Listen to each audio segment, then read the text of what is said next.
திருச்சிற்றம்பலம்.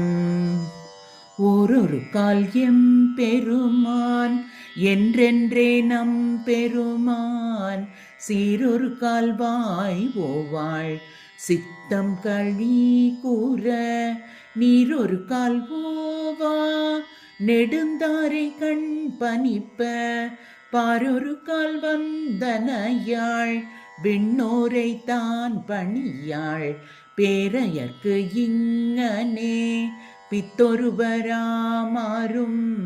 ஆரொருவர் எவ்வண்ணம் ஆட்கொள்ளும் வித்தகர்த்தாள் வாருருவ பூமுலையீர் வாயார நாம் பாடி ஏருருவ பூம்பூனல் பாய்ந்தாடேலோர் எம்பாவாய் ஏருருவ பூம்பூனல் பாய்ந்தாடேலோர் எம்பாவாய். திருச்சிற்றம்பலம்.